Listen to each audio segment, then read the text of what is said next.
Hi everyone, welcome to English 103. My name is Emily Vega and I'm your instructor this semester. I'm really looking forward to working with you this semester. I think we're going to have a wonderful course. Before we get started though, it's important to take a look at the syllabus and talk about things like course expectations, course requirements, things like that. Please make sure you read the syllabus page in its entirety. I know it can be pretty dry, but it's important to know what you're getting yourselves into. In this video, I'm going to go through some of the key points that I'd like to emphasize and answer some frequently asked questions about the course. So again, this is English 103. I'm Emily Vega. The best way to reach me is through the Canvas inbox. So if you just go to inbox and my name populates, you can email me. Oftentimes I'm just on Canvas throughout the day, or most of the day that's where I am. So that's the best way to reach me. You can also reach me at my Pierce or LACCD email, but I recommend the Canvas inbox. I have office hours Monday through Thursday from 2:30 to 4. If you want to meet face-to-face or screen-to-screen, send me a quick email in the inbox saying that you want to have a Zoom conversation. And within a couple of minutes, I will be on Zoom and we can chat. If you'd rather not chat on Zoom, of course, you can just email me in the inbox. You can also email me outside of office hours, of course, but the fastest way to get a hold of me is during office hours. I'm going to skip course description and student learning outcomes to focus on how this class works. I know many of you at this point have taken online classes before, but I want to point out that this class is online and asynchronous. That means that there's no set time that you have to log in for a live lecture via Zoom. Instead, you log in throughout the week and you watch the pre-recorded lectures and do the assignments on your own time. There are still due dates and deadlines, of course, but you have a little bit more flexibility. You need to log in and complete assignments by the end of the first week in order to stay in the class. So just like in a normal semester, if you were a no-show the first week, you can be dropped. Same thing with an online semester. If you don't log in the first week, you can be dropped. And that's to make room for waitlisted students, to add waitlisted students to the class, but also to make sure that if you're enrolled in the class, you're going to be successful in the class. Because after all, I deliver the course content to you on Canvas. So if you're not logging into Canvas, you're not getting the course content. You need to log in at least once a week. Ideally, you're logging in several times a week. That means that you're active in the class. If you do not complete 4 assignments in a row, or you don't complete 2 weeks worth of material throughout the semester at some point, you might be dropped. Now, if you're a student who's been doing most of the work and you've been active on Canvas and suddenly you stop doing work, I will reach out to you and email you to make sure you're okay, to see what's going on. But if you're a student who has not been doing a lot of the work and you're not logging into Canvas, I may drop you. And again, that's not to be mean, it's to make sure that if you're in the class, you're set up for success, right? I don't want someone to be in the class but not doing any of the work and then to end up with a grade they're not happy with at the end of the semester. Most assignments are due by Wednesday and Sunday at 11:59 p.m. Obviously, I recommend you turn them in earlier so you don't have to stay up until midnight. But to keep things consistent, they're due Wednesday and Sunday. So I recommend logging in on Monday. On Monday by noon, the next module is published. The module for that week is published, which has all of the course content, including lectures, assignments, quizzes, essays, activities, things like that. So I recommend logging in on Monday and then going back throughout the week. You can do most of your work on Monday and Tuesday if you want to, or you can spread it out as long as you're meeting those deadlines, those Wednesday and Sunday deadlines. If a holiday falls on one of those days, then I push the due date back a little bit. Tests, you're given a 24-hour window to take the test. Obviously, you won't be taking the test for 24 hours in a row. You'll carve out a 2-hour period of time to take the test, a time that works for you on that particular day. For essays, I generally give you 2 weeks to write essays from start to finish. So you have plenty of time to work on them, to ask me questions about the essay, to talk to a tutor at the Center for Academic Success so that you can write really polished essays. Let's talk about the required text. So our textbook is Everything's an Argument, the 8th edition. You can get an ebook if you want, or you can get the print edition. I like having the physical book. I like to annotate. I think it's just easier to have the physical book. And you can buy used versions of this book online, and they're relatively inexpensive. Do make sure, though, that you get the 8th edition because you don't want to have different page numbers or readings that are missing. If you prefer to get the book through RedShelf, you can. You can access RedShelf through Canvas under modules. I find RedShelf a little bit annoying. It doesn't really work for me. So I recommend the physical book, but if you prefer getting it via RedShelf, that's fine. You can access it through modules, or you can just get an ebook wherever you buy your ebooks. There are also several other supplemental readings. So there are all sorts of readings that I'm going to link for you on Canvas. Many of these readings come from major newspapers or major magazines, and I will link them for you, and they come from the Pierce College Library databases, and those are going to be free on Canvas. Course requirements. For 15%, we have Test 1. For 15%, we have the final exam, or Test 2. For 35%, you have 2 essays. For 20%, you have your research paper, but that includes assignments in addition to the research paper itself, like an annotated bibliography, a prospectus, a draft. For 10%, you have homework, your rhetorical précis homework, and a proposal.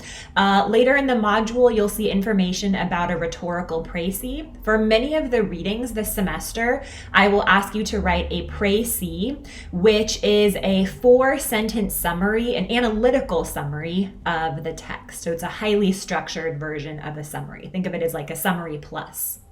And then for 5%, we have quizzes. I think the quizzes are pretty easy. Most of the answers are pulled straight from my video lectures.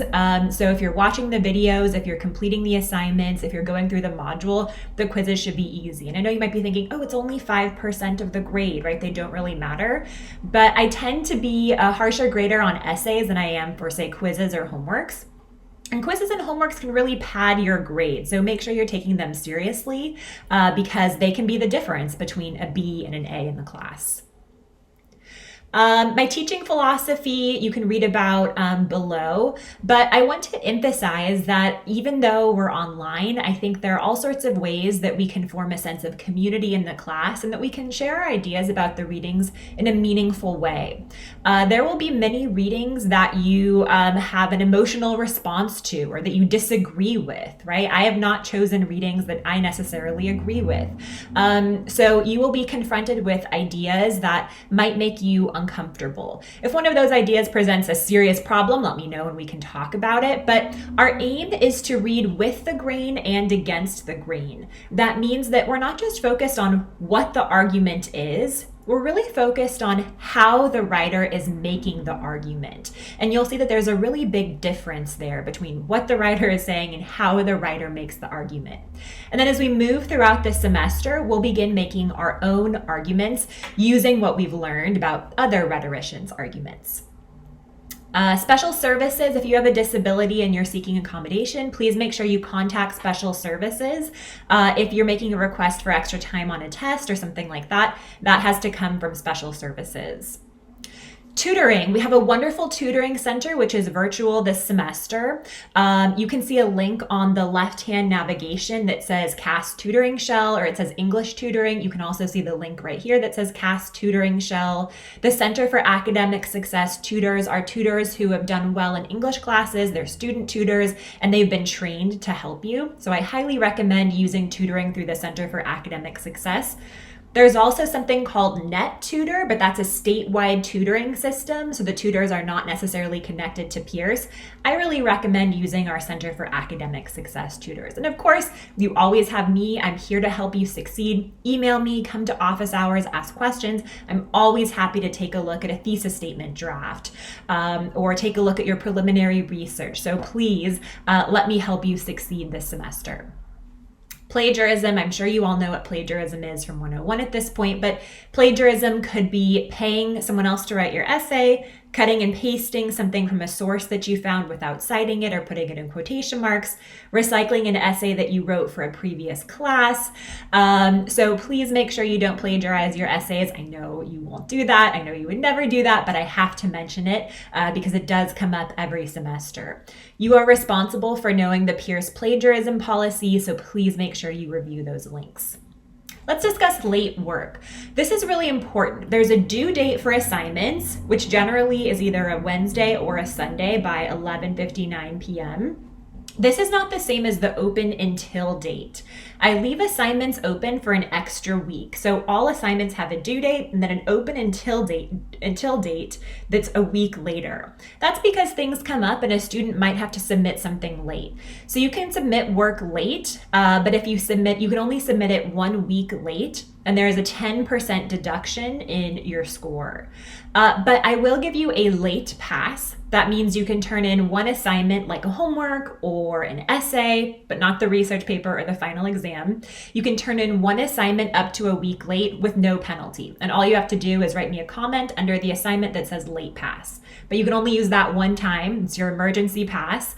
Other than that, if you turn it in a week late, it's reduced by 10%. So again, the due date is the date you want to turn it in if you want to get all your points. The open until date is the date that it remains open for students who are going to turn it in late. You can revise one composition or one essay per semester. If you want to do that, please make sure you read the revision requirements.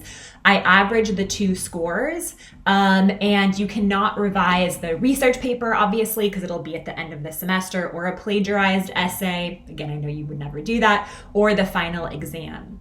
I would wait till you've written your first few essays, because obviously if you're going to revise an essay, you want to pick the essay for which you got the lowest score, right? So you can bump up your score in the course. What you see below is a tentative course overview. When you go to modules each week to see the new module that's been published, that's going to have all of the information you need. So this is really just an overview of the semester. It kind of gives you a taste of what we're doing and when, but it's an outline. It doesn't include everything, and because we're human and the course might evolve a little bit, some of these dates are subject to change. This is just kind of for your reference to get a sense of this semester. Every week by noon on Monday, you will see the module for that week posted, and that will have everything you need. So the module tool is really going to be your best friend. That's how I deliver all the course content. I've also included some holidays and important dates. Keep in mind that we have spring break this semester. We also have some holidays. I will not have assignments due on holidays. They'll be pushed back. And then the last thing I'll mention is the final exam will be on Wednesday, June 2nd. Just like other tests in the class, you have to take it sometime that day, but what 2-hour period of time you block off to take it, that's up to you. You could take it in the morning, you could take it at night, but it must be done on that day. If you have a conflict that you know about now, please let me know as soon as possible so we can make other arrangements. Okay, please read through the syllabus page very carefully. Come to office hours or email me if you have any questions. I think we're going to have a wonderful semester together, and I look forward to reading your writing.